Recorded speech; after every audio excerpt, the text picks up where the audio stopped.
Après la rébellion d'Ikatia, la corruption du néant se répandit sur les terres et sous les océans, atteignant même les jungles les plus au sud d'Ishtal.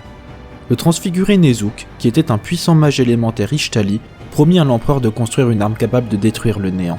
Après des mois de travail, Nezuk dévoila le monolithe, une forteresse de la taille d'une cité, qui était maintenue dans les airs par les transfigurés Ishtali. Le monolithe finit par arriver à Ikatia, et pendant des semaines des sorts capables de réduire des continents en poussière furent lancés contre le néant.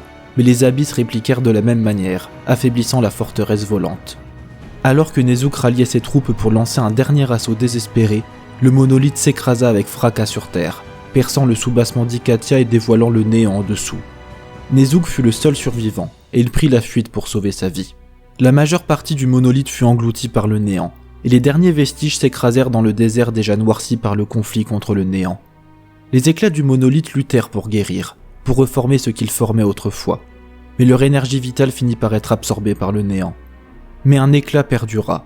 Enterré profondément sous la surface, l'éclat resta endormi pendant des siècles, et quand il se réveilla, il constata qu'il était seul.